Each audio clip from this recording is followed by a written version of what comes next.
টুকরা পাইপ আর একটি বেলুন দিয়ে আপনারা খিচুড়ি বানাতে চান,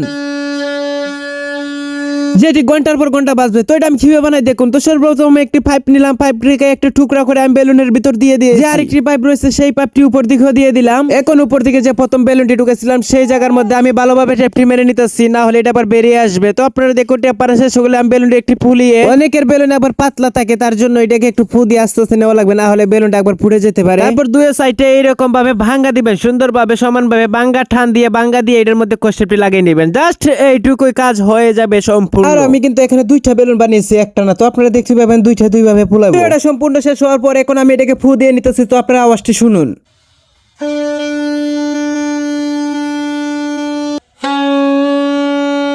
যেভাবে আমি দেখাইছি এভাবে ট্রাই করে দেখতে পারেন। কিন্তু একবার ফুলাইলে প্রায় আধা ঘন্টা পর্যন্ত বাঁচবে। এটা কিন্তু খুব ভালো একটা টেকনিক। তো আপনারা অবশ্যই এরকম টেকনিকটা কাজে লাগাবেন আর এরকম ভাবে ট্রাই করে দেখবেন। এটা অবশ্যই ঘন্টার ঘন্টা বাঁচবে একবার ফু দিলেই ভাই। তো ভিডিওটা কেমন লাগলো অবশ্যই কমেন্ট বক্সে জানাবেন। ধন্যবাদ সবাইকে মনোযোগ দিয়ে আমার ভিডিওটি দেখার জন্য।